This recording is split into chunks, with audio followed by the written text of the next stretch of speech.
Guys, welcome to Homesteading Through Our Eyes. It is November 7th, and there's our next update on our homesteading journey.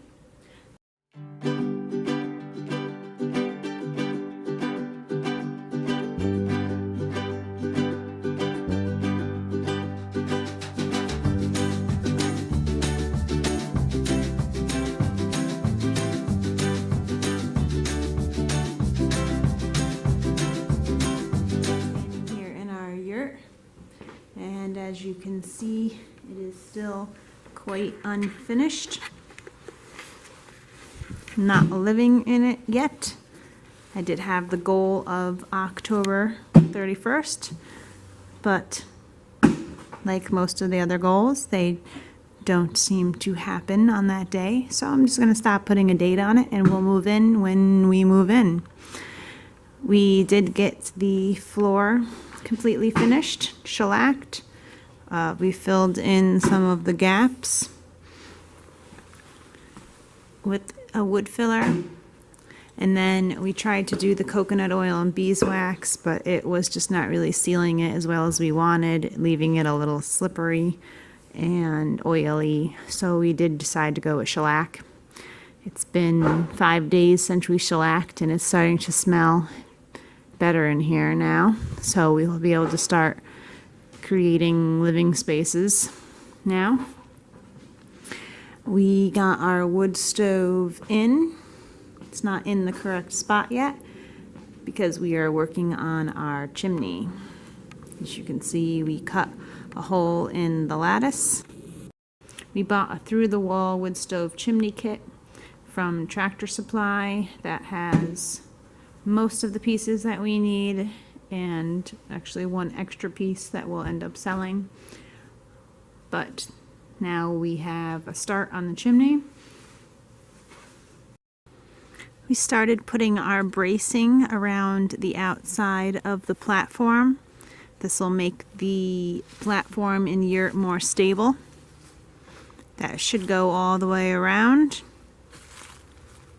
the outside. Here we are back in the garden, where I'll do a quick little show of how the garden's going still in November. We are expecting our first frost tomorrow, which is very late for New York. Our average frost is October 15th, so this is going to be November 8th for our first frost. So the garden is still doing great. We've still been collecting lots of tomatoes, green beans, collards, kale, sorrel, a couple zucchinis here and there. Things that you wouldn't think we would be harvesting in New York at this time of year. So it's kind of sad that it's all going to, not all, but a lot of it is going to die come tomorrow. But we're going to come through and pick all our green tomatoes and see if we can store them and get them to turn red for us over the next couple weeks. We are going to harvest what needs to be harvested. We have a couple avocado trees that grew on their own. I have a video on that you can check out. We'll be digging those up and transplanting them so that, because they won't make it through the frost. So we'll be bringing them either into the yurt or into the greenhouse. We still have lots of squash, butternut squash, that we can harvest, that we'll be harvesting. They'll make it through the frost though, so it's not a big deal to harvest all of them right away. There's some things that can stay out, collards, kale, they'll make it through the frost no problem. All the zucchini plants and tomato plants will probably die. But any root vegetables, they'll make it through a light frost as well. Like our rutabaga here, he can stay in. Brussels sprouts, they can stay out. So we just got to figure out what makes it through the frost and what doesn't. If it doesn't, harvest that stuff right away. If not, leave them for a little bit longer until you start getting really heavy, deep frosts. Then is when they'll probably all start dying out. And I think I'm going to pick this pumpkin for dinner tonight. Doesn't that look like a great pumpkin? Pretty good size for a pie pumpkin. Part of our preparing for winter was also planting some frost-hardy crops in some containers to be able to put into the greenhouse. So we did that.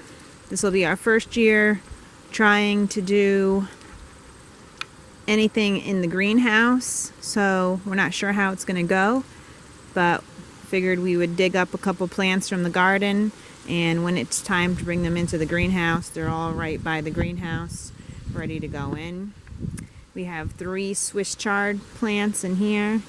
I have a whole bunch of kale plants, about 10 in there, maybe too many, but I threw some seeds in the container and that's what grew, so I'm just going to let them go. This one is a different kind of kale plant that was already established in the garden, and then a curly kale plant that we pulled out of the garden. So at first I had them in the greenhouse, but the greenhouse was getting up to 100, 110 degrees in there, and that is just too warm for these guys, and we want them to acclimate to the cold. So I brought them back out, and I'll wait until the temperatures will continuously stay cold before I bring them back into the greenhouse. So that's our trying for having some greens in the winter time in New York. Yes, we could have done better and more, but we had our hands full with trying to get into the yurt.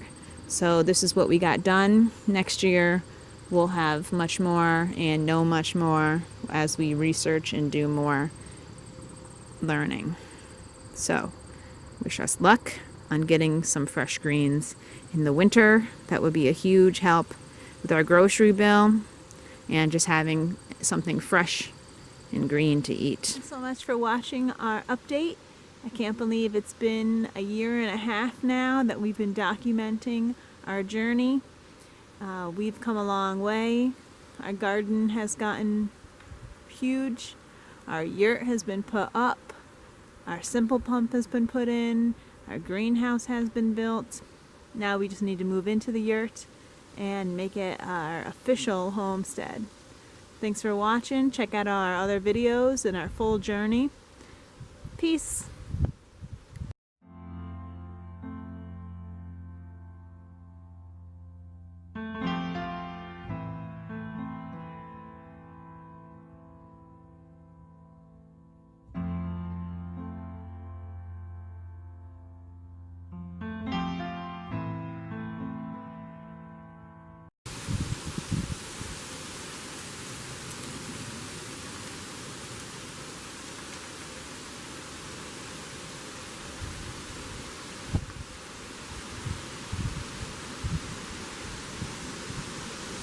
What's that?